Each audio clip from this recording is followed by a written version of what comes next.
Buenas noches a todos. Soy el doctor Miguel Gutiérrez, director ejecutivo de la FLASO.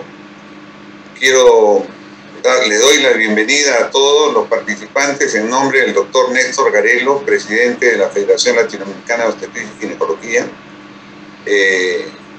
quien considera que este simposio es de suma importancia, no solamente para Honduras, quien está organizando la reunión junto con FLASO, sino para toda Latinoamérica, y por eso la bienvenida de parte de la FLASO. Yo quiero pasarle el micro a la doctora Wendy Cárcamo.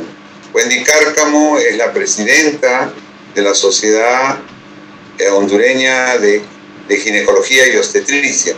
Entonces, Wendy, adelante, por favor. Te encargarás de la presentación del simposio y de todo el desarrollo de la misma. Muy bien, muchas gracias. Adelante, Wendy.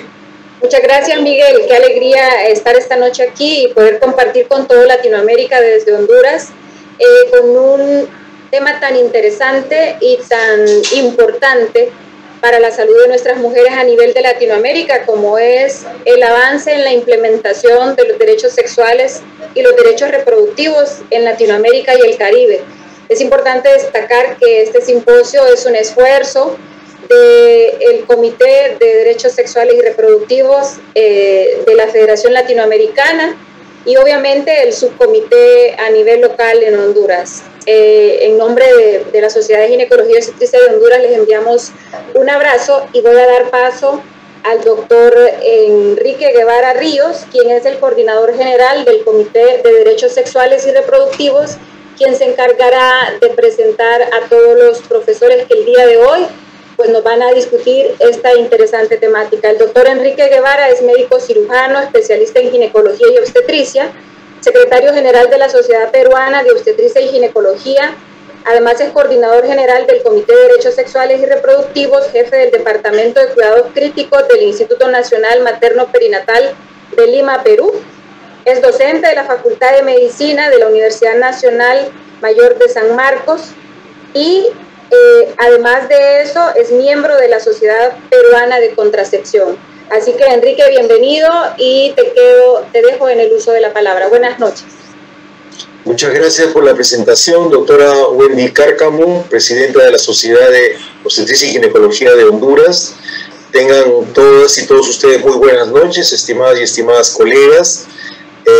En primer lugar, quiero agradecer a la Sociedad de Obstetricia y Ginecología el permitirnos el día de hoy, a través del Comité de Derechos Sexuales y Derechos Reproductivos de la FLASO, que tengo el honor de coordinar, presentarnos ante ustedes para justamente desarrollar estos avances en la implementación de los derechos sexuales y derechos reproductivos en Latinoamérica y el Caribe. Esto dio origen justamente a través, tengo que reconocer, a través de la doctora Wendy Cárcamo y la doctora Analicia Chinchilla, quienes nos propusieron hacer este simposio, porque creemos que hay muchas diferencias en lo que está pasando en Latinoamérica y el Caribe en cuanto a los derechos sexuales y derechos reproductivos. Recuerden ustedes que hace poco menos de un mes se llevó a cabo la segunda cumbre de anticoncepción y derechos sexuales y derechos reproductivos en la ciudad de Panamá, donde un día antes de empezar el taller se hizo un taller de clarificación de valores donde se presentó una encuesta sobre la situación de los derechos sexuales y reproductivos en las 19 sociedades nacionales de toda Latinoamérica y el Caribe. Y la conclusión al final de esto, porque no voy a entrar en muchos detalles, es que hay unas grandes diferencias entre los países de Latinoamérica, siendo probablemente los países que están a nivel de Centroamérica y el Caribe los que están en realidad en una situación bastante delicada en cuanto a salud sexual y salud reproductiva, tanto en lo que respecta a la situación de los adolescentes, desde una alta mortalidad, desde un alta porcentaje de adolescentes que tienen un embarazo. Igualmente la situación con respecto al aborto también es muy restrictiva.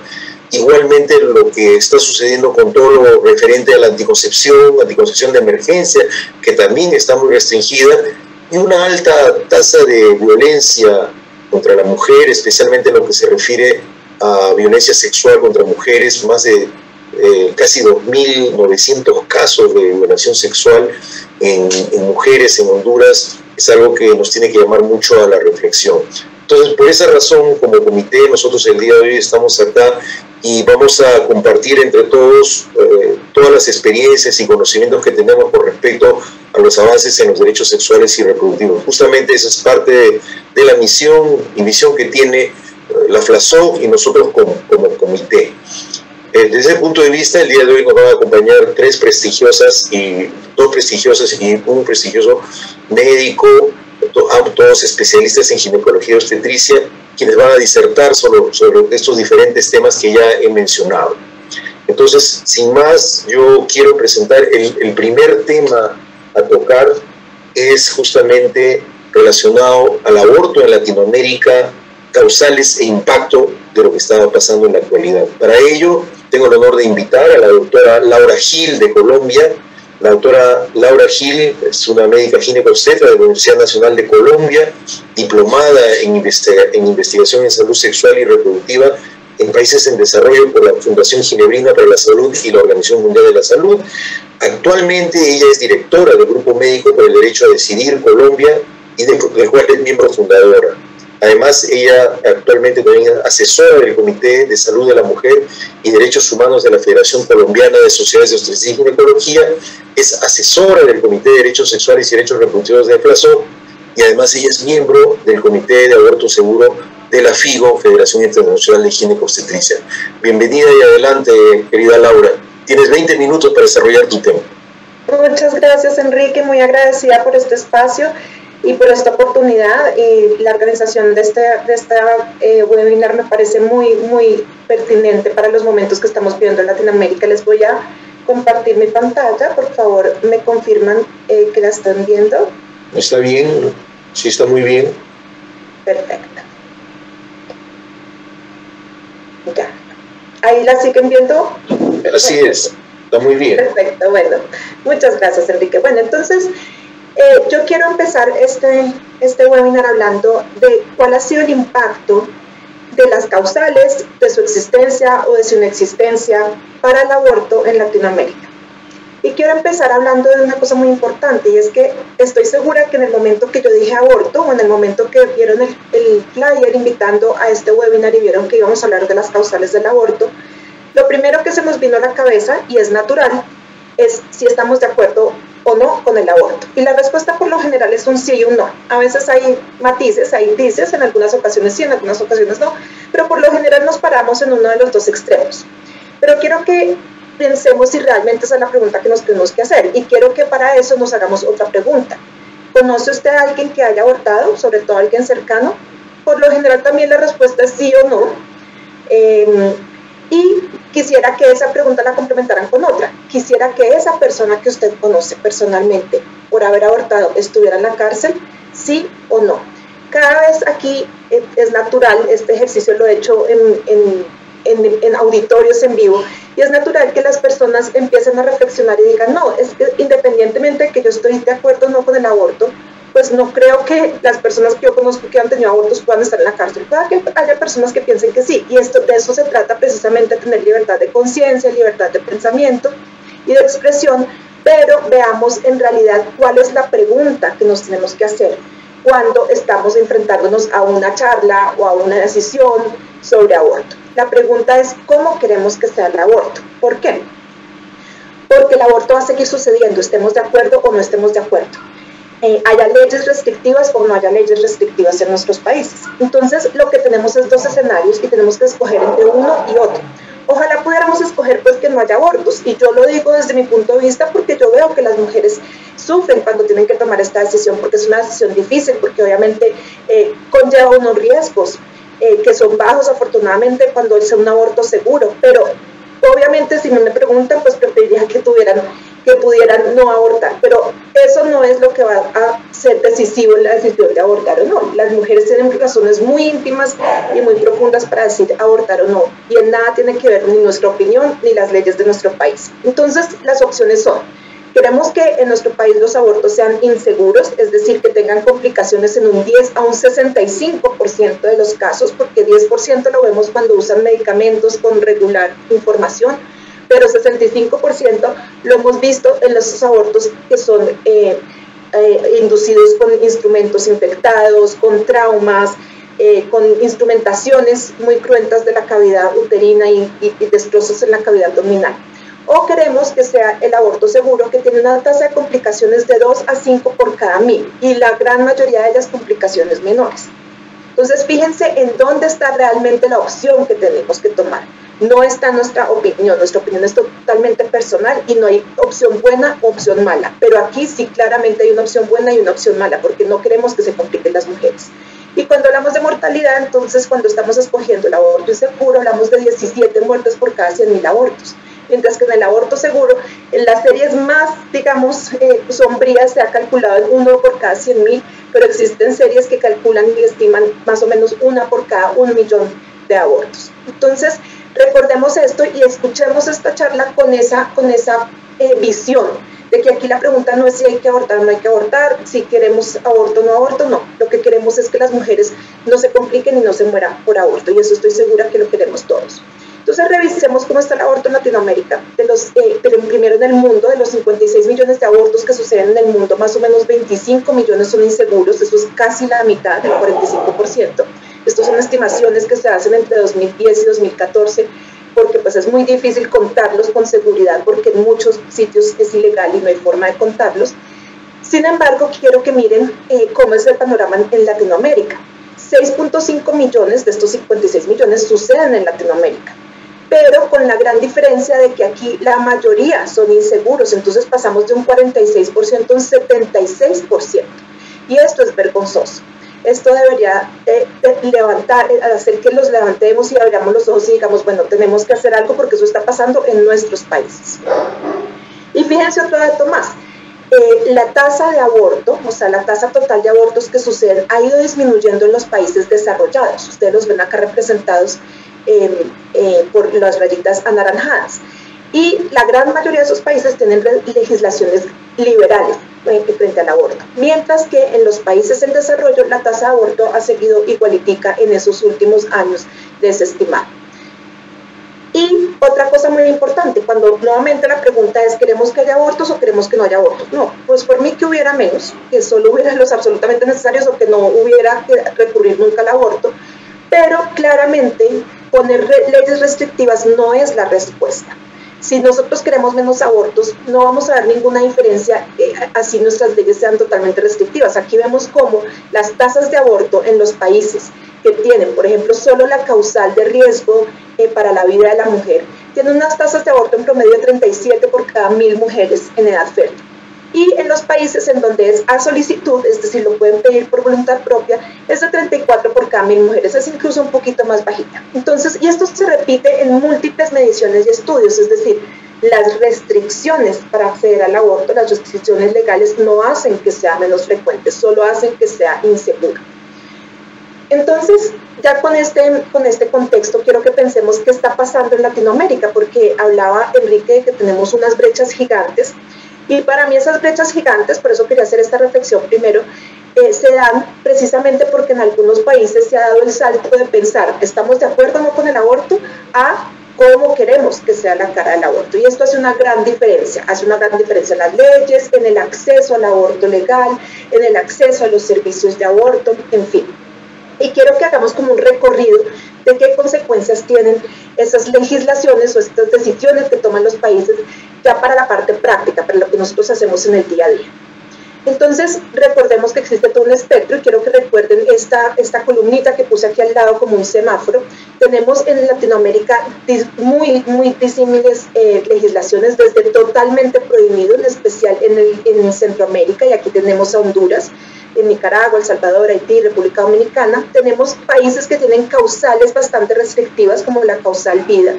Tenemos países que tienen causales un poquito más amplias, como la causal salud, violación, malformación. Entonces aquí encontramos otros países que seguro tenemos muchos colegas acá presentes, y tenemos países que tienen sistemas de plazos. como Argentina, Uruguay, Colombia, y en ninguno de los países nuestros en Latinoamérica existe la decriminalización. Decriminalización es que ya el aborto no figura en el Código Penal, sino que figura como una atención en salud. Esa situación solo la tiene Canadá en América y bueno, el estado de Nueva York en Estados Unidos. Entonces quiero compartirles así muy someramente unos resultados de una encuesta que se realizó en cabeza del Comité de Derechos Sexuales y Reproductivos del Dr. Guevara, y se hizo a miembros de las sociedades miembros del PLASOM. Y pudimos tener varios resultados, pero miren cómo llama la atención esa brecha tan grande que tenemos. Tenemos países que tienen una mortalidad materna de 125 por 1.000 nacidos vivos, por 100.000 nacidos vivos, perdón, ahí hay un error. Y tenemos países que tienen tasas de mortalidad materna tan bajitas como 21 por cada 100.000 nacidos vivos. Tenemos países con tasas de aborto calculadas tan altas como 120 por cada 1.000 mujeres en edad fértil y tan bajitas como 6 por cada 1.000 mujeres. Y tenemos mortalidad materna por aborto representando el 13% de las muertes maternas todavía en algunos países. Ese era el escenario aquí en Colombia en los años 70, por ejemplo. Y tenemos países en los que el aborto casi no contribuye a las muertes maternas, 1.5. Y claro, esto hay que mirarlo con mucho cuidado porque puede haber un subregistro importante. Pero esto solo para que ustedes vean las grandes brechas que tenemos en nuestros países y que hagamos la reflexión si realmente las mujeres latinoamericanas tienen diferentes derechos por estar en diferentes países, o si se merecen un escenario malo como el que vemos aquí, o un escenario en el que se pueda garantizar mejor su salud y su vida. Entonces, nuevamente quisiera como compartirles un poquito a nivel práctico qué pasa, cuál es el resultado cuando tenemos esas causales o esas restricciones absolutas o parciales. Entonces veamos el caso de República Dominicana. En República Dominicana hay una prohibición total del aborto, al igual que en los países que ya mencioné de Centroamérica. Y todos recordamos el caso de Esperancita, que en realidad se llamaba Rosaura Almonte, que era una niña de 15 años, que le fue diagnosticada una leucemia al mismo tiempo que un embarazo de 6 semanas, y por el miedo a inducir un aborto con la quimioterapia, pues fueron retrasando el inicio de la quimioterapia, a pesar de que ella y su madre expresaron en muchas ocasiones que ellas preferían que se interrumpiera el embarazo, ni siquiera tener un aborto, sino que decían no pasa nada si la quimioterapia induce un aborto, pero queremos que la niña viva, queremos que ella se salve de esa leucemia. Realmente la quimioterapia se demoró mucho en iniciarse por este temor, por la criminalización que había del aborto, y ella finalmente se muere desangrada por aborto espontáneo a las 16 semanas. Y estas cosas son cosas que nunca quisiéramos que pasaran. O sea, estoy segura de que independientemente de la posición que tengamos frente al aborto, estas son tragedias que no queremos que pasen en ningún lugar del mundo. Y eso es en sitios donde está totalmente penalizado, pero no quiere decir que donde esté parcialmente despenalizado las cosas estén resueltas, porque la ley no es el único factor que influye para el acceso al aborto, también influye qué tan implementado están los servicios de aborto, de tanto los estamos prestando. Entonces este caso también es un caso muy conocido en Paraguay, una niña de 10 años embarazada de su padrastro, su madre ya había denunciado el abuso, pero solo se dieron cuenta del embarazo cuando tenía 20 semanas la niña. A esta niña se le negó el aborto a pesar de que en Paraguay existe el aborto por riesgo para la vida de la mujer. Y pues digamos que la razón para negar el aborto fue que ella nunca tuvo en riesgo su vida, que muchas niñas, incluso menores que ella habían dado a luz, que no pasaba nada y que habían evolucionado bien. Esta niña fue obligada a llevar su embarazo a término y a tener el hijo, y pues realmente su vida sí estuvo en riesgo. Todos sabemos que la mortalidad materna en niñas menores de 14 años es 5 veces mayor que en mujeres mayores de 14 años. Entonces, claro que se había un riesgo, y que todo depende de cómo nosotros interpretemos la ley y de cómo que tanto implementa causales. Estas causales por lo general causan esos temores y esas interpretaciones restrictivas que no nos permiten beneficiar precisamente a las personas para quienes están hechas esas leyes, como esta niña. Y este caso se repite, pasó hace muy poquito en Panamá, y estoy segura que ustedes también tienen muchos casos en mente parecidos. Y digamos que avanzando en este espectro, pensemos en Uruguay. En Uruguay había causales con muy poca implementación, una tasa de mortalidad materna por aborto importante, era la primera causa de mortalidad materna. Y esto me parece muy interesante compartirlo, porque esto fue una iniciativa que surgió del gremio de la ginecología. los y las ginecólogas se agruparon un grupo y decidieron empezar a establecer la estrategia de reducción de riesgos y daños. Es decir, a pesar de que no existía aborto legal, estaban ofreciendo información para que las mujeres que decidieran interrumpir su embarazo lo hicieran de forma segura con medicamentos, y les ofrecían un control posterior y obviamente un manejo en caso de complicaciones. Eso no era hacer abortos, era dar información a mujeres que de igual manera iban a abortar.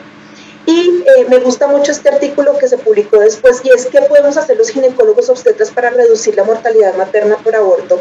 Y muestran la experiencia de Uruguay, y es muy bonita porque muchas veces nos escudamos en el obstáculo que representan las leyes de nuestros países, pero no pensamos en qué podemos hacer para que no tengan esas consecuencias funestas sobre las mujeres. Y traigo Paraguay porque en Paraguay siguió avanzando, es decir, a partir de esa experiencia de reducción de riesgos y daños en los que vieron que la mortalidad materna por aborto bajó casi a cero, pues esto dio pie para que se hiciera una despenalización por plazos, es decir, para que se despenalizara el aborto hasta las 12 o 14 semanas, según si es por violación. Entonces, ustedes ven cómo los ginecólogos y las ginecólogas sí podemos hacer mucho para demostrar que en salud pública es importante que las mujeres no se les deje abandonadas y a la merced del aborto inseguro. Y quiero compartirles por último la experiencia de Colombia. En Colombia teníamos una penalización total hasta el año 2006. A partir del año 2006 y hasta el 2021 tuvimos una despenalización por causales, las causales de riesgo para la salud y la vida, por malformación no compatible con la vida y por violación. Y esto significó también un avance en la protección de los derechos de las mujeres. Sin embargo, ya les voy a mostrar por qué, los números nos mostraban cómo pues no estaba siendo suficiente, es decir, todavía muchas mujeres estaban sufriendo por los abortos inseguros. Y se analizó cómo la criminalización del aborto, la existencia del aborto como un delito, estaba en la base de todos esos problemas, del temor, del estigma, de las negaciones de servicios, y surgió un movimiento en el que en sus etapas iniciales participó FECOLSOC con la construcción de unos argumentos que les voy a mostrar más adelante, pero además es un movimiento muy amplio, es un movimiento que me gusta también mostrarlo, así como la experiencia de Uruguay me parece tan bonita porque la iniciaron los ginecólogos. Me gusta mostrar esto también porque estuvimos no solo las médicas y los ginecólogos, sino también las organizaciones feministas, también organizaciones de salud, y se llamó el movimiento Causa Justa. Y los principales argumentos que se empezaron a desarrollar es que el delito de aborto es ineficaz y es injusto. ¿Por qué es ineficaz? Porque no evita los abortos. Las leyes existen, las leyes penales existen para evitar una conducta dada. Entonces, obviamente el robo es un delito porque no queremos que haya robos y la gente se atemoriza, entonces no roba, y etcétera, etcétera. Pero con los abortos no sucede esto, porque la decisión de abortar, como les dije, es una decisión muy profunda y muy personal. E independientemente de que esté penalizado o no, las mujeres buscan la manera de abortar cuando lo necesitan. Entonces es ineficaz porque no estaba protegiendo la vida prenatal y de hecho no se habían agotado otros mecanismos para proteger la vida prenatal. Por ejemplo, mejorar el acceso a la adopción, mejorar las condiciones de las mujeres con embarazos no deseados, aumentar al máximo la anticoncepción, que son mecanismos mucho más eficaces para proteger la vida prenatal. Pero realmente la criminalización no estaba protegiendo la vida prenatal. Y además era muy inequitativo porque la criminalización solo afectaba a las mujeres más pobres, a las mujeres rurales, a las víctimas de violencia, porque nunca vamos a ver una mujer profesional y con un buen nivel socioeconómico en la cárcel por haber abortado o denunciada. Realmente esto es un flagelo para las mujeres más vulnerables y más desprotegidas. Y un argumento que creo que fue el más importante en la decisión que tomó la Corte finalmente en Colombia para decriminalizar hasta la semana 24, y es que vulnera la libertad de conciencia, nuevamente porque cuando una persona toma la decisión de abortar no es una decisión a la ligera. Hoy leía un post en las redes sociales que decía que el aborto existía porque las mujeres les daba pereza utilizar los métodos anticonceptivos, y yo me pregunto, yo quisiera que ellos vieran a mis pacientes y supieran que realmente es una situación muy difícil y que no se puede frivolizar pensando en que fue pereza.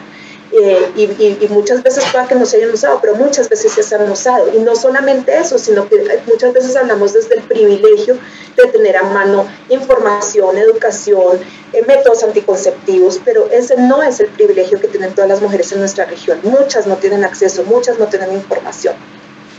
Entonces, claramente, cuando se enfrentan a una maternidad no deseada, están tomando una decisión de profunda conciencia, y criminalizar el aborto va en contra precisamente de ese ejercicio de conciencia. Y también quiero compartirles dos argumentos que fueron los que desarrollamos desde la parte médica del movimiento.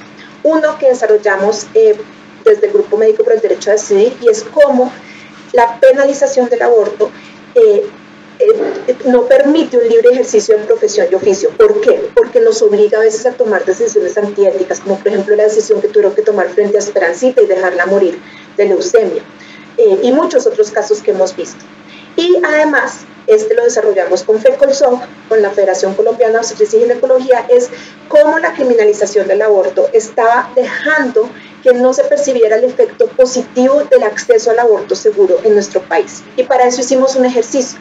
Calculamos cuál había sido el efecto de las 60.000 interrupciones voluntarias del embarazo que ha prestado en estos años de despenalización parcial una sola institución de salud que se dedica a los derechos sexuales y reproductivos, y que las prestaba bajo las causales legales, principalmente la causal salud.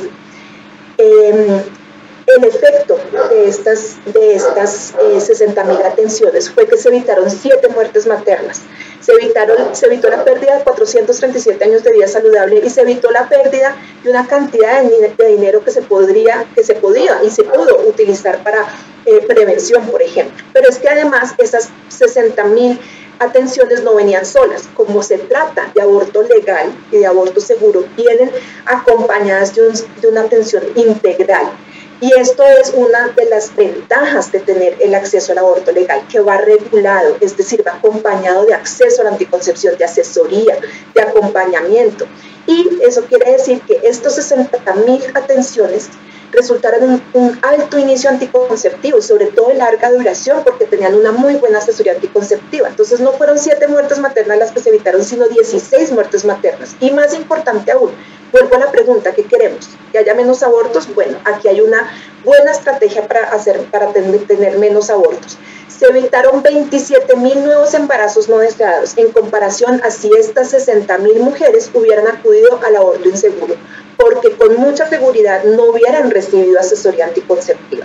Y de esos 27.000 embarazos no deseados que se evitaron 10.000 abortos, porque más o menos sabemos que 1/3 de los embarazos no deseados terminan en aborto, independientemente de las leyes que existen en nuestros países. Imagínense que hasta se evitaron muertes infantiles con estas intervenciones. Entonces, realmente, independientemente de la posición que queramos, claramente sí queremos que se eviten todos estos resultados en salud.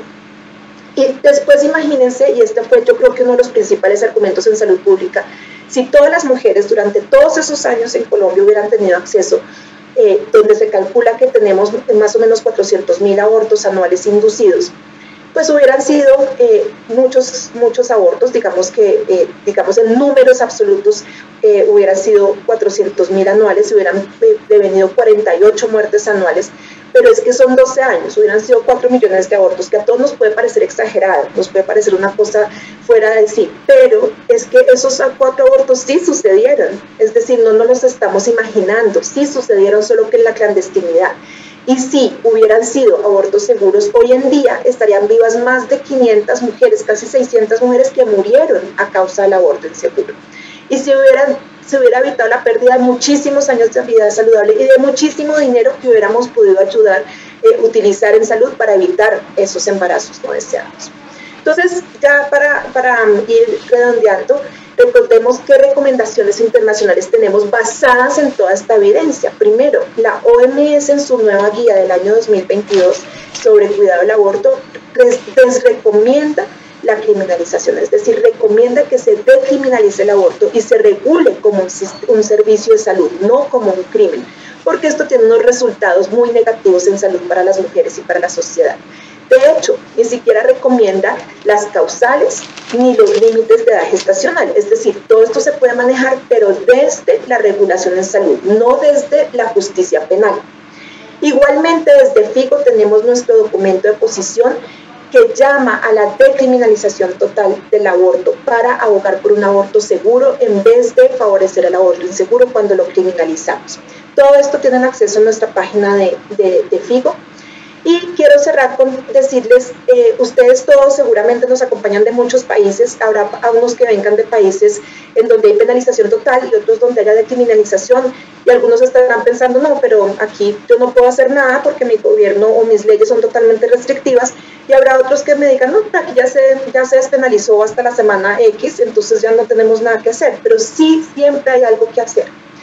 Si en su país hay una penalización total, todavía existe el derecho a la confidencialidad y el secreto médico. Trabaje porque no se denuncia a las mujeres en situación de aborto, porque es que si las denunciamos, las mujeres que en el futuro les pase lo mismo no nos van a consultar, van a preferir morirse desangradas en la casa, porque van a desconfiar del sistema de salud. Entonces luchemos contra esa ruptura del secreto médico.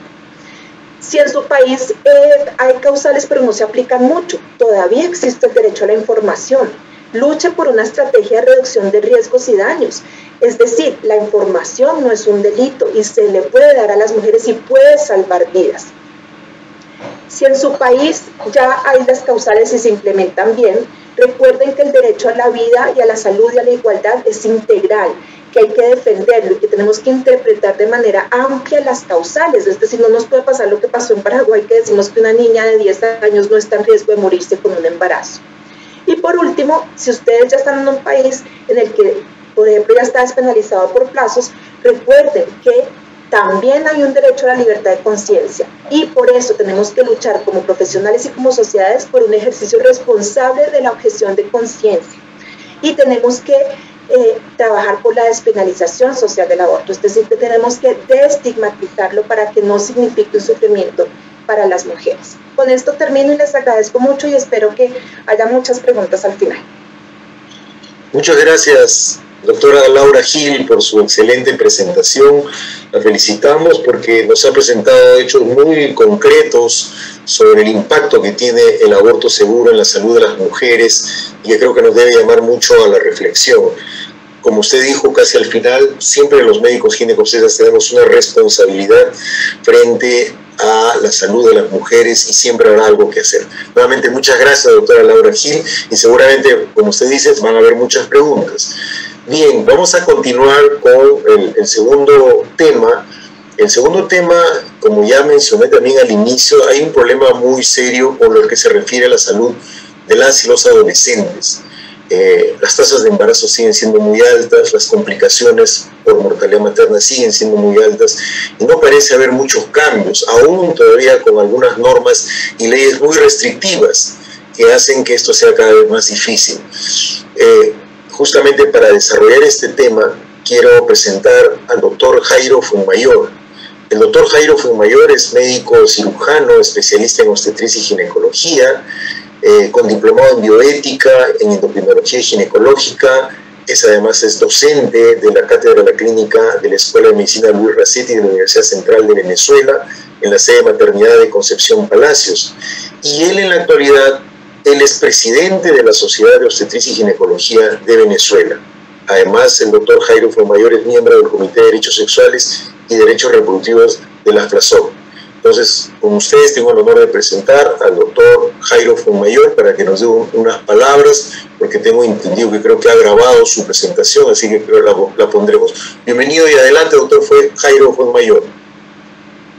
Enrique, muchas gracias por tu presentación, y quiero agradecerles a todos los que están conectados en vivo, y quiero agradecerte a ti el esfuerzo que está haciendo FLASOC por llevar esta academia médica a todos los médicos de Latinoamérica para que haya una concientización sobre lo que son los derechos sexuales y reproductivos de los adolescentes. De manera que, bueno, te dejo para que me pongas la grabación y seguimos entonces en contacto. ¿De acuerdo? Muchas gracias, doctor Jairo. Entonces, ¿se ve la presentación? ¿Se está viendo? Sí, se ve. Sí. Ok, entonces ahí esta grabación ha sido realizada por el doctor Jairo Fuenmayor como una manera de evitar algunos tropiezos que puede haber con la tecnología. Así que ahí va la presentación del doctor. a esta jornada educativa a la Sociedad de Ginecología y Obstetricia de Honduras, en nombre de su presidenta, la doctora Wendy Cárcamo. Asimismo, quiero agradecerle al doctor Enrique Guevara, nuestro coordinador general del Comité de Derechos Sexuales y Reproductivos por parte del FLASOC, el asesor del FLASOC al Comité de Derechos Sexuales y Reproductivos, el doctor Álvaro Ramos. Vamos entonces a hablar sobre la atención en salud sexual y reproductiva en las adolescentes.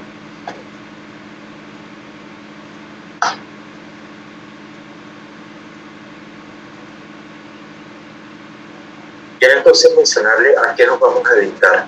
Vamos a hablar en una primera instancia de qué es un adolescente, cuáles son las recomendaciones de las agencias internacionales en salud sexual y reproductiva, algo de bioética para los adolescentes, vamos a hablar de anticoncepción, vamos a mencionar el embarazo y vamos a hablar sobre la toma de decisiones y cómo resolver con el menor riesgo posible. Fíjense bien, la adolescencia se define según la Organización Panamericana de la Salud y la Organización Mundial de la Salud como la fase de la vida que va desde la niñez a la edad adulta, es decir, desde los 10 a los 19 años. Representa una etapa muy singular del desarrollo humano y un momento importante para sentar las bases de una buena salud, es decir, para que éste lleve una vida saludable como adulto. La adolescencia constituye una etapa buena en la que se abandona el comportamiento y actitudes infantiles de niños para encaminar de forma de identidad a un niño joven y posteriormente la vida adulta. La adolescencia se clasifica en tres etapas: la etapa temprana, que es entre 10 a 13 años, la etapa media, que es de 14 a 17, y la etapa tardía, que es de 18 a 21 años. Son, pues, según la UNICEF, los adolescentes, las personas que tienen entre 10 y 19 años. Desde el punto de vista biológico, la adolescencia coincide aproximadamente con la pubertad, etapa en que los seres humanos experimentan importantes cambios fisiológicos, sobre todo a nivel hormonal y de desarrollo, y principalmente a nivel sexual y cognitivo.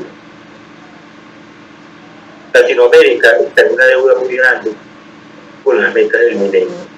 No logramos en casi ninguno de los países de Latinoamérica lograr los objetivos de todo.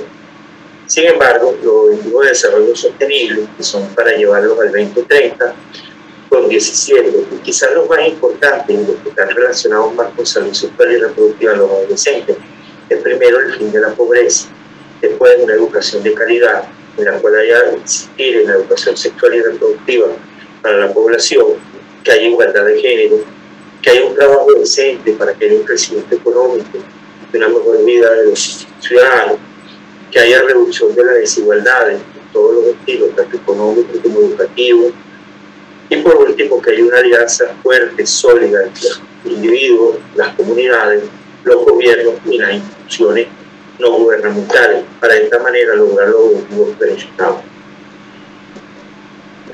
En ese mismo orden de ideas, los Estados miembros de la OPS adoptaron un plan para la salud de la mujer, del niño, la niña y el adolescente de 2018 a 2030.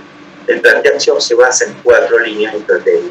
La primera de ellas, reducir las inequidades. Sí, reducir las inequidades en materia de salud que afectan a mujeres, niños, niñas y adolescentes. Promover la salud y el bienestar universales, efectivos y equitativos para todas las mujeres, los niños, niñas y adolescentes y sus familias. Escuelas y comunidades a lo largo del curso de estudio. Y promover de la salud y el bienestar es mucho relacionado con la educación a nivel de las escuelas, educación a nivel comunitario y formación a nivel familiar en información sobre salud sexual y reproductiva. Después de eso, que haya acceso equitativo a los servicios de salud, es decir, que estos sean integrales, integrados y de buena calidad, para que se centren en las personas, en las familias y en las comunidades. Por último, hacer una difusión de la información. La difusión de la información va a fortalecer los sistemas de información y de esa manera va a haber un control estricto sobre si se están cumpliendo o no las metas que se ha propuesto cumplir, que se ha propuesto realizar la OPS para el 2030. En relación a bioética, podemos hablar de la atención en salud sexual. Uno de los principios bioéticos más importantes es el de la autonomía. Y esto es la capacidad de decisión que no debe haberse afectado por influencia externa. Es decir, el adolescente, a partir de los 10 años, en la mayoría de las legislaciones de Latinoamérica y del Caribe, tiene derecho a la autonomía. Es decir, le puede tomar sus propias decisiones siempre y cuando pues, la consejería sea justa, exacta y no engañosa. El segundo concepto importante en bioética que se debe cumplir para la atención sólida de un adolescente es la confidencialidad. Es la garantía que le vamos a dar de que la información personal será protegida para que no sea divulgada sin consentimiento de la persona. Es decir, se está cumpliendo el secreto médico, es decir, la obligación ética y legal de guardar la confidencialidad. Desde el punto de vista de la adolescencia y sus necesidades anticonceptivas, podemos decir que la elección de los diferentes métodos anticonceptivos debe basarse en dos pilares fundamentales: la evidencia científica disponible y la adecuación al contexto de la paciente o la pareja. La adolescencia es una etapa llena de cambios y donde los adolescentes no suelen tener una pareja estable. Es decir, las relaciones sexuales entre los adolescentes son muy variadas y cambiando en un espacio de tiempo muy pequeño. No solo hay que evitar los embarazos no deseados, sino también hay que proteger sobre las enfermedades de transmisión sexual. En este sentido, el preservativo será el método más recomendable y de uso obligatorio. Desde el punto de vista de la evidencia científica, podemos hablar de la Organización Mundial de la Salud de otros criterios de elegibilidad para poder así garantizar que los anticonceptivos que se indiquen tengan bajo riesgo y sean muy seguros para quienes los van a utilizar. De tal manera que los anticonceptivos orales inyectados y las clomicinas puras en dosis baja son métodos seguros y eficaces para ser usados durante la adolescencia. De igual manera, la anticoncepción hormonal de emergencia es segura y eficaz para este grupo etario. El condón masculino es eficaz y, como mencionamos antes, también protege contra la transmisión sexual. La de porque tiene un efecto no deseable sobre la masa ósea. Y por último, los tubos de cobre, altamente eficaces también y son una buena elección para los adolescentes que ya han tenido vida. Pero no son la primera elección de pacientes nulíparas por el riesgo de expulsión y de infección. Podemos entonces decir que según los criterios de elegibilidad de la Organización Mundial de la Salud para el uso de la anticoncepción, las adolescentes sanas pueden usar prácticamente cualquier método disponible, sin daño para la salud. Las opciones más adecuadas para cada una dependen de su estilo de vida, de factores personales y en la elección también puede incluir la calidad de los servicios, sobre todo la calidad del proveedor. Es recomendable entonces, con un 99% de eficacia prácticamente aislada, que son anticonceptivos de larga duración reversibles. Son quizás las indicaciones más importantes que es un anticonceptivo que está conformado por el neuroliberador de niños externos, por los implantes subtérmicos y los implantes electrónicos. ¿Qué deben tener los centros de consulta? ¿O con qué deben contar los centros de consulta para que sean atractivos para la asistencia de los adolescentes? Bueno, primero debe haber personal capacitado y entrenado en la atención de adolescentes y en consejería anticonceptiva. Tener horarios flexibles, trabajando sábados y domingos, y horas en las cuales los adolescentes puedan tener facilidad para acudir a la consulta. Que haya una oferta permanente de métodos, que la cantidad de métodos dentro de la institución sea suficiente y que la atención sea gratuita por muy bajo costo. De igual manera, si han fallado todos los que hemos mencionado anterior, tenemos entonces el anticonceptivo de emergencia, una opción también para el control natal, y está especialmente indicado después de un ataque o violación sexual, cuando el cuerpo se rompe, durante el coito, cuando una mujer obligó a tomar su tipo de anticonceptivo, o bien cuando el método de control natal no se corresponde.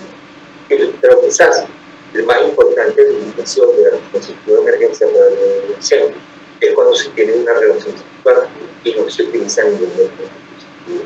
Es lo que ocurre cuando el adolescente está comenzando su despertar sexual, está iniciando su sexualidad y no usa ningún método porque no están documentados sobre la parte de anticoncepción adecuada y eficaz para los adolescentes. Podemos decir que si todos estos fracasos del embarazo de los adolescentes sigue siendo uno de los principales factores que contribuyen a la mortalidad materna e infantil y al círculo de enfermedad y pobreza. En América Latina y el Caribe se registra la segunda tasa más alta de embarazo en adolescentes. Además, se estima que casi el 28% de los nacimientos de la región corresponden a madres menores de 20 años. Cada año, alrededor de 1,5 millones de adolescentes de entre 15 y 19 años ganan. Esto se ve documentado en una reseña técnica del embarazo en la adolescencia en América Latina y el Caribe, quienes fueron los autores de UNFPA y OPS, que después de un estudio minucioso concluyeron que las niñas de familias con los niveles de riqueza más bajos, es decir, aquellos que tienen pobreza extrema, los que tienen niveles bajos de escolaridad, es decir, aquellos que no acuden a recibir una escolaridad eficiente y procedentes de comunidades indígenas o afrodescendientes, se ven afectadas de manera desproporcionada por el embarazo en la adolescencia. La tendencia ascendente del número de embarazos en el número de 15 años también es sumamente preocupante. Podemos hablar entonces que en un mes se publicó embarazo en adolescentes, sus causas y repercusiones en el mundo. Definitivamente la causa, o uno de los causales más importantes, es la deficiencia en los programas de planificación familiar y también la deficiencia de información y la falta de formación pedagógica para poder orientar y documentar a los adolescentes sobre la planificación familiar. Y, por supuesto, las repercusiones en el día a día, cuáles son. Hay un cambio en el curso de vida total del adolescente una vez que decida continuar o no continuar con el embarazo. ¿Qué sucede con los adolescentes cuando están frente a la decisión de interrumpir su embarazo o un aborto legal? Es decir, en aquel grupo de países donde el aborto está despenalizado. Vemos entonces que la madre del adolescente juega un papel importante como referente de esta decisión. Es decir, la madre podrá orientar a la adolescente en toma de decisión. Sin embargo, si la madre está ausente, puede ser lo que cualquier familiar, amigo, que cumple el rol de madre dentro de la vida familiar. Esto puede ser una tía, puede ser la abuela, puede ser una hermana, ¿verdad? O una buena amiga que pueda entonces aconsejar de manera importante al adolescente para que tome una decisión, no en el contexto de estar sola, sino que ya. ¿Qué es esto? Pues no es más que la representación de qué difícil va a ser esta situación, qué camino deben tomar, quién decide y cuáles son las consecuencias. Pues son múltiples factores que van a influir, sobre todo las relaciones sociales, las relaciones con la iglesia o católica o religiosa, y las relaciones familiares, y es multifactorial todo lo que va a hacer, cuál va a ser el camino que va a determinar, que va a tomar la adolescente embarazada. Vemos entonces que aquellas adolescentes que deciden continuar con su embarazo no están exentas de riesgo, y los riesgos asociados al embarazo en madres adolescentes, los más importantes son la hipertensión inducida por el embarazo, la anemia con nutrición calórico-proteica, el peso bajo en la sed y, por supuesto, el impacto proteico. Se ha determinado ya que la mayor mortalidad materna y el incremento estimado de 2 a 3 de la mortalidad infantil cuando se compara con los grupos de edad de más de 20 y 29. Es decir, hay más riesgo de muerte materna como neonatal en el grupo de 12 y 20 años de edad. Desde el punto de vista del marco legal, sabemos que los derechos reproductivos comprenden ciertos derechos humanos ya reconocidos en leyes, documentos nacionales e internacionales, y se basan en el reconocimiento del derecho básico de todas las parejas individuales, que sería a decidir libre y responsablemente la cantidad de hijos o hijas que desean tener, y el espaciamiento de los mismos embarazos. La otra cosa que es importante que tienen que tener claro que la planificación familiar y tener información y los medios para hacerlo es la forma de tener el derecho a alcanzar un mejor estándar de salud sexual y reproductiva. En este mismo marco legal vemos que la diversidad de criterios de ley individualizan la situación en cada país. Como vemos, en América Latina y en el Caribe tenemos diferentes patrones o diferentes leyes que regulan la participación de la interrupción del embarazo. En algunos sitios está despenalizado, en otros despenalizado, varía de acuerdo al sitio donde se requiere. ¿Cuáles son desde el punto de vista del marco legal los principios de derechos humanos que guían los servicios de planificación familiar? Primero, tenemos que los servicios de planificación familiar deben ser ejemplos de no discriminación, discriminación de raza, edad, sexo o tendencia sexual no debe ser permitido en la de planificación familiar. Que haya disponibilidad, es decir, que haya diferentes consultorios cercanos al área donde se movilizan los diferentes adolescentes. Que sea accesible, es decir, que tenga una forma fácil de llegar y fácil de regresar a su hogar. Que haya aceptación, una vez que consulten, que estos sean aceptados, sean tratados con calidad, que la toma de decisiones sea fundamentada para una consejería, pero bajo el principio de la autonomía, que haya legitimidad y confidencialidad en lo expresado por el adolescente durante la consulta, por supuesto, y que haya una rendición de cuentas, es decir, la forma de controlar estos servicios de planificación familiar que están trabajando de manera adecuada. No muy lejos de eso, el FIGO hizo una declaración de un consenso para aquella, más o menos en la década del 2005, en el año 2005, cuando decidieron entonces hablar sobre la evacuación uterina como aquel proceso que se recomienda usar la aspiración al vacío de los medicamentos y prescriben el uso del turbazo. La aspiración al vacío y el aborto con el uso del medicamento son también las técnicas recomendadas para el manejo del aborto incompleto, el aborto medio, el aborto retenido y la inducción del aborto. La aspiración al vacío. En una revisión de Cochrane, el tratamiento quirúrgico para el aborto incompleto, demostró que la aspiración al vacío es tan eficaz como el liberado quirúrgico. Tiene la ventaja de que ha reducido la pérdida de sangre, el dolor y el tiempo de procedimiento. Además, los costos, la paciente puede regresar el mismo día a su casa, luego 3 horas después de su procedimiento, y este puede ser realizado bajo anestesia local. No necesariamente necesita una anestesia conductiva general para la realización de este procedimiento. Los ensayos aleatorios de aborto inducido también han mostrado una reducción de la duración del procedimiento con la aspiración del vacío. Cuando nos vemos a los medicamentos, el instructor es el más utilizado. Es tan efectivo como la aspiración al vacío en el manejo del aborto incompleto. Las casas de aborto incompleto, las mujeres que usan los doctores, en comparación con la aspiración para la inducción de aborto o para el tratamiento, tienen resultados muy similares. Es decir, el instructor también puede ser usado con cierto margen de seguridad en los adolescentes. Bueno, sin más, quiero agradecerles a todos por su participación, por estar con nosotros acompañando y investigar la orden para la zona para el seguimiento de preguntas y respuestas, para de esta manera poder entonces aclarar las dudas que puedan presentarse. Muchas gracias, doctor Jairo Fuenmayor, presidente de la Sociedad de Obstetricia y Ginecología de Venezuela, por su excelente presentación.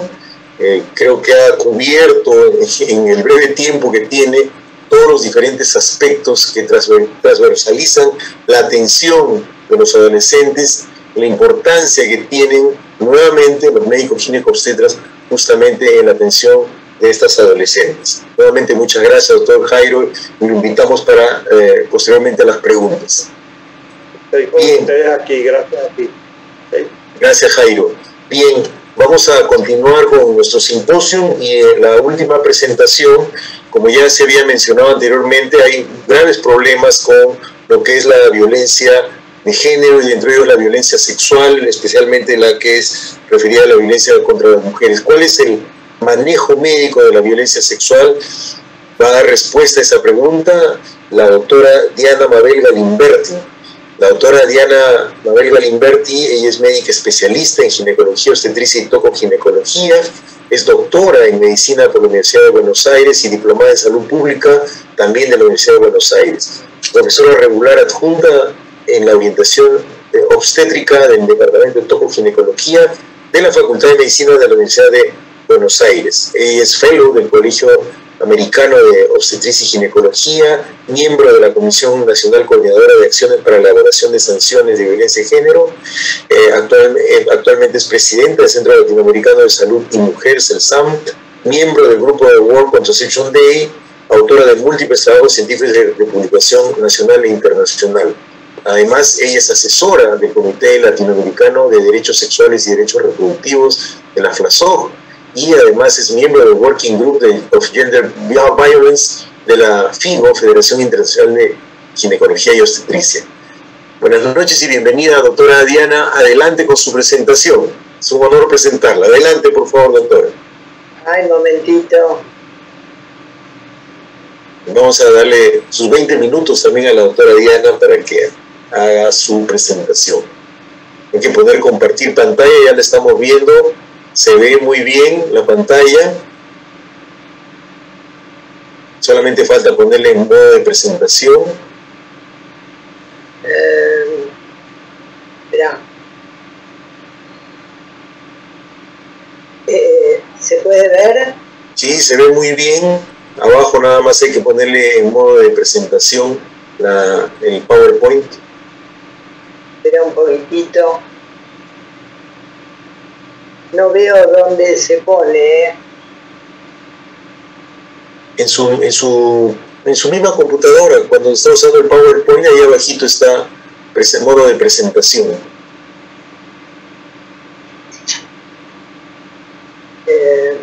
Si alguien me ayuda.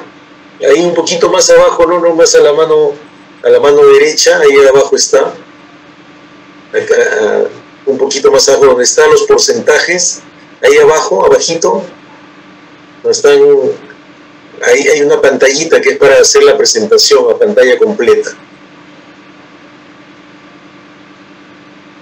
Un poquito más abajo, Diana, más, con su flechita más abajito. Y ahora un poquito a la izquierda, un poquito a la izquierda, para el otro lado. Ahí está cerca, ahí dice que dice la pantallita. Ahí tiene 3 figuritas, una que está en una pantallita, ahí tiene que darle clic. Ahí ese, exactamente.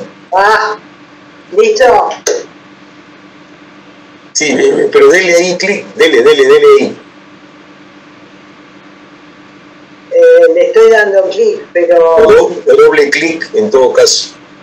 Pero ¿se ve ya la presentación? Sí, se ve la presentación.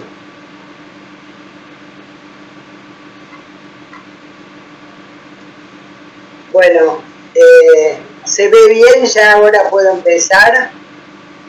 Sí, Diana, si ya no podemos ponerle en modo de presentación, no hay problema. Avance, por favor. Bueno, en primer término, muchísimas gracias a la doctora Cárcamo y obviamente a nuestro Comité de Derechos Sexuales y Reproductivos que puso el tema en agenda, que para nosotros es un tema muy importante y que hemos empezado a trabajar en Argentina y en la ciudad de Buenos Aires en el año 2000.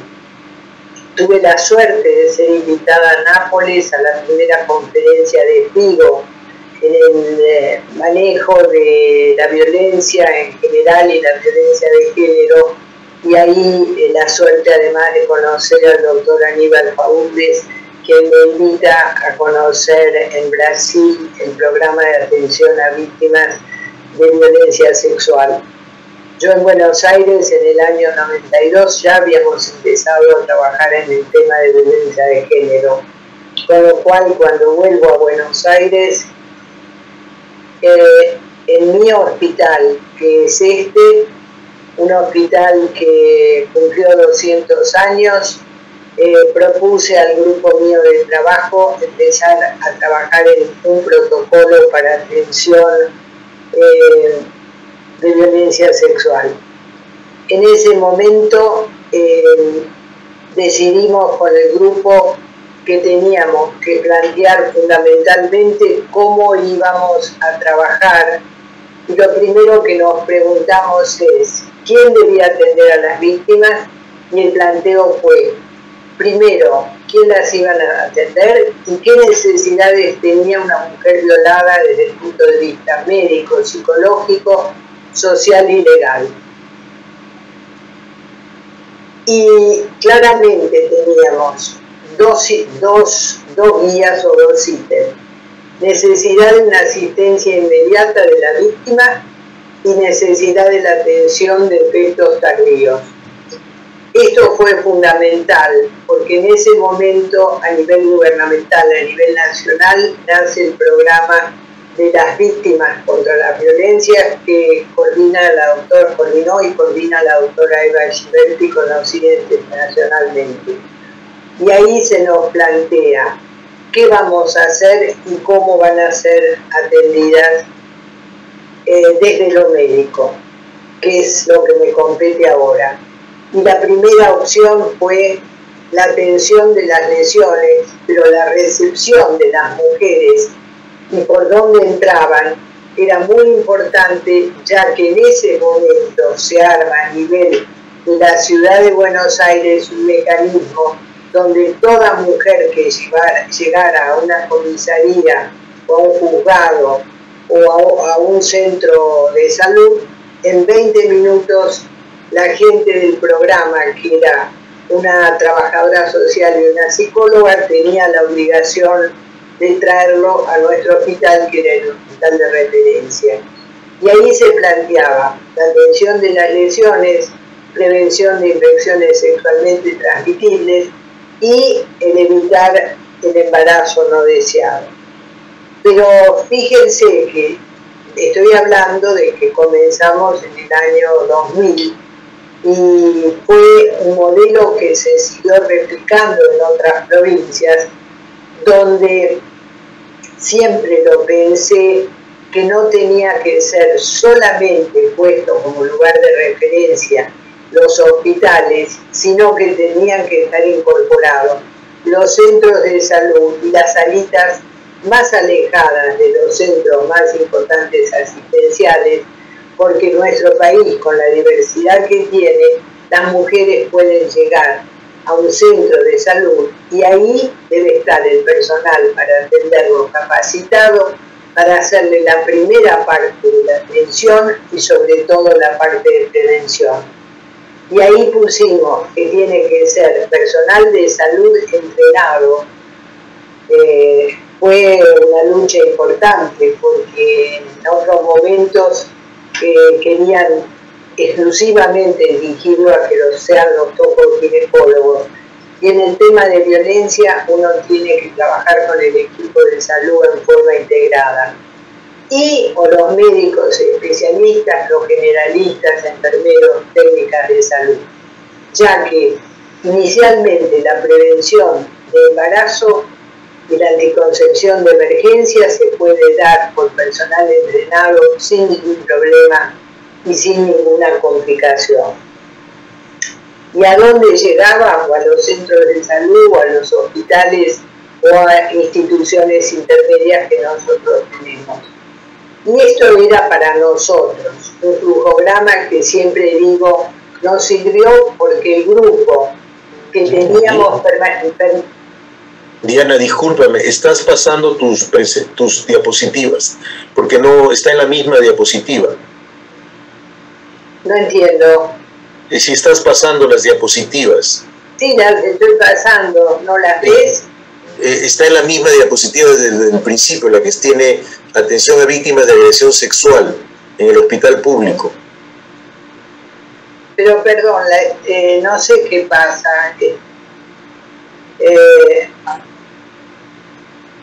Arriba me salta, está compartiendo pantalla.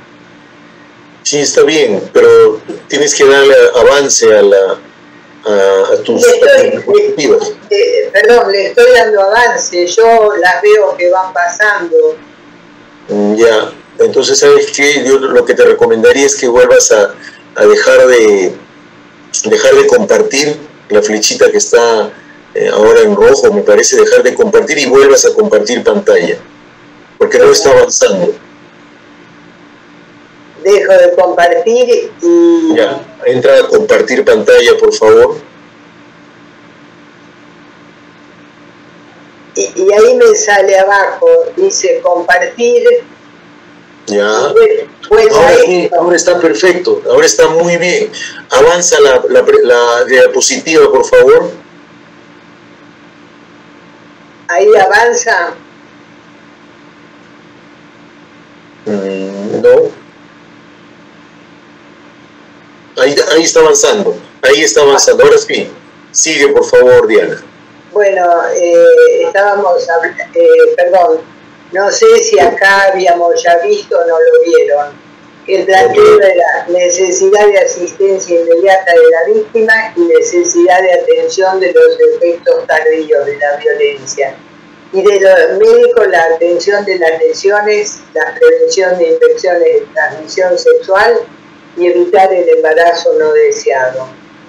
El planteo era qué personal iba a atender estas víctimas y planteamos, debido a la diversidad que hay en nuestro país y que nuestro proyecto y programa fue un ejemplo para otras provincias, que debía ser tomado por el personal de salud entrenado, todos, o médicos, especialistas, generalistas, enfermeras, técnicos, ya que el eje de dar prevención del embarazo, que es la anticoncepción de emergencia, puede ser entregada absolutamente por personal entrenado sin ningún problema.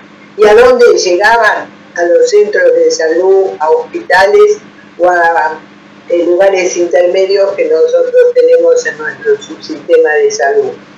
Y acá veíamos, y esto era un flujograma que para nosotros nos servía y teníamos póster, donde veíamos la recepción del paciente. Si era menor de 14 años, iba a la consulta pediátrica y ahí fundamentalmente se planteaba, nosotros funcionamos con el Consejo de Niños, Niñas y Adolescentes, la denuncia es obligatoria y tomaba el grupo la parte legal de este área de derechos de los niños. Si era mayor de 14 años, se hacía la atención integral, valoración de las lesiones. Si había signos de alerta o lesiones físicas, iba a la urgencia, ya sea la parte médica, psicológica o de acuerdo al área que la mujer estuviera lesionada. Y en ese mismo momento iniciábamos los estudios de laboratorio para embarazo, infecciones sexualmente transmisibles y VIH. Si la mujer había llegado, si la violación llegaba y llegaba antes de las 72 horas, dábamos la anticoncepción de emergencia si no tenía un método anticonceptivo seguro, en la profilaxis para VIH-Sida y vacuna contra hepatitis B. Quiero decir que en nuestro país toda la atención en el sistema de salud público es gratuito y todas las medicaciones y vacunas eran provistas por el hospital.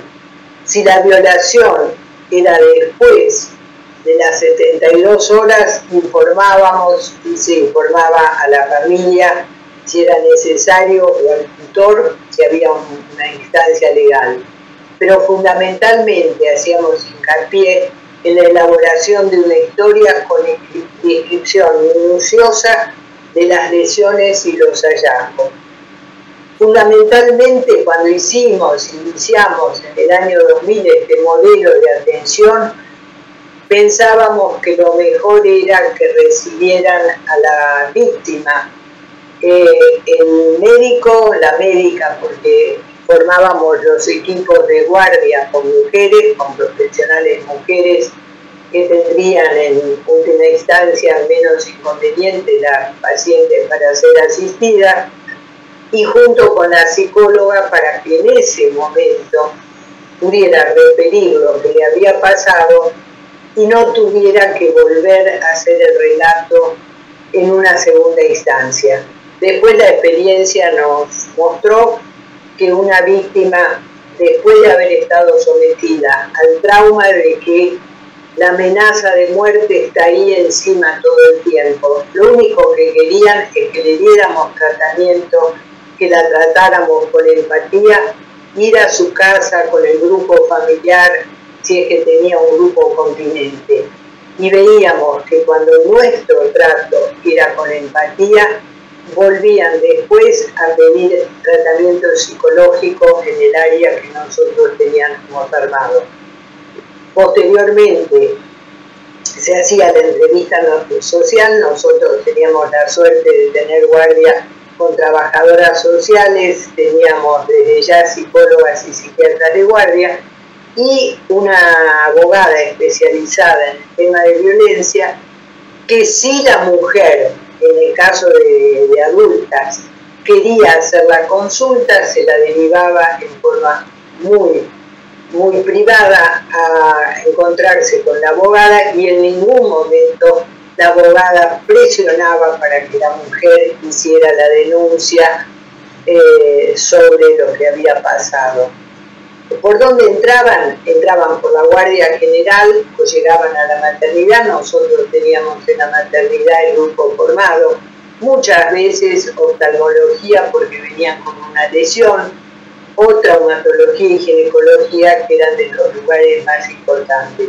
Pero el equipo conformado completo lo teníamos en la maternidad. ¿Qué teníamos claro? Que el lugar de atención debía ser un lugar diferente de los consultorios de atención, porque si bien podían llegar en horario de noche, también podían llegar en horario diurno donde había las otras atenciones, con lo cual teníamos un consultorio diferenciado, con muy buena luz y con muy confortable, y que la entrevista tenía que ser respetuoso, el llenado de la historia clínica y el libro de guardia muy exhaustivo, el examen físico era realizado por nuestras profesionales mujeres, se hacían, si era necesario, las interconsultas, se le daba medicación, laboratorio y después la derivación. Se tomaban muestras para laboratorio, serología para hepatitis B, hepatitis C, VIH, hemograma, hepatograma, BDRL y test de embarazo, y antitetánica, suero y vacuna en caso de no estar vacunada previamente, para hepatitis B si no estaba vacunada, o un refuerzo en caso de no tener control de anticuerpos, y si estaba disponible globulina femenina. Nosotros, y esto como estoy hablando para diferentes países, es lo que a nosotros fuimos y lo validamos con el comité de la Sociedad Argentina de Infectología, la Sociedad de Estudios para VIH, y esto ha sido cambiando, y esto es lo que en este momento se está usando para profilaxis antibiótica, para prevención de gonorrea, clamidia o tricomuniasis. Nosotros tenemos disponibilidad de todos los medicamentos, no hay ningún inconveniente en entregar esto. Con respecto a la anticoncepción de emergencia, usamos levonorgestrel en 2 dosis cada 12 horas o una monodosis de 1.5, con una seguridad de más del 90% si es aplicada antes de las 72 horas. Con respecto a la profilaxis para el VIH, es un esquema básico. En este momento se está usando el tenofovir, la midoglobina en esta dosis, y otras alternativas, y se da tratamiento por 30 días. Uno de los temas muy importantes fue que claramente teníamos un kit, que nosotros hablábamos de nuestro kit de emergencia, que inicialmente era una cajita de pesca, donde teníamos los comprimidos de de antirretrovirales y todo lo que íbamos a usar, y fundamentalmente lo dábamos por las primeras 72 horas, y no hay que tener miedo, no tiene que ser el infectólogo de consulta que medique, nunca tuvimos un problema de nosotros tomar la medicación, dársela, y por 72 horas lo planteábamos, porque muchas veces las mujeres querían volver a su casa, estar con su familia, y a veces si se le daba por 24 horas discontinuaban el tratamiento. Después de hacer el tratamiento con la profilaxis, que son 30 días, pasaba sí ahí a infectología, donde hacían el control a los 3 meses y a los 6 meses para los estudios de análisis complementarios. El seguimiento era si hubo lesiones, pero nosotros en todos los años que empezamos nunca tuvimos que llevar al quirófano a una mujer por lesiones graves. Probablemente hay un programa donde todo el tiempo se habla en medios y se difunde diciendo si usted tiene el problema o el riesgo o tiene una probable toma para una violación, no se resista, no ponga resistencia, porque eso sabemos que el agresor en realidad lo excita más el miedo de la mujer, que si la mujer queda medio como indefensa. Hacemos el control ginecológico, el control infectológico y tratamiento de trauma. En la ciudad de Buenos Aires, el promedio diario de delitos contra la integridad sexual denunciados es de un 5%, aproximadamente 2.000 al año, y el 40% son menores de edad. Y a nivel del país, en el último año se realizaron 16.000 denuncias al año. Solamente, y hay un problema muy serio, se calcula que el 15% de los delitos solo son denunciados, un 85% de cifra negra que no hemos podido acceder. En nuestra población, el rango de edad eran menores, la menor tenía 13 años y la mayor 76, la mayor frecuencia es entre 20 y 25. Las mujeres eran en general solteras, con escolaridad primaria o secundaria incompleta, y había algunos casos de nivel terciario y universitario. Pero fíjense, desde que empezamos en el año 2002 hasta el 2022, lo que recibíamos nosotros, que éramos lugar de referencia por resolución ministerial, no eran, y es lo que planteo yo siempre cuando hablamos de organización de la atención en la ciudad de Buenos Aires. Nosotros tenemos 20 hospitales de agudos con equipos completos, pero no hay la cantidad de pacientes que llegan. Y es fundamental tener a lo mejor 2 o 3 hospitales con grupos de referencia que estén muy bien formados y que tengan el equipo completo, y 2 hospitales de niños para la atención y que tengan la comunicación suficiente si es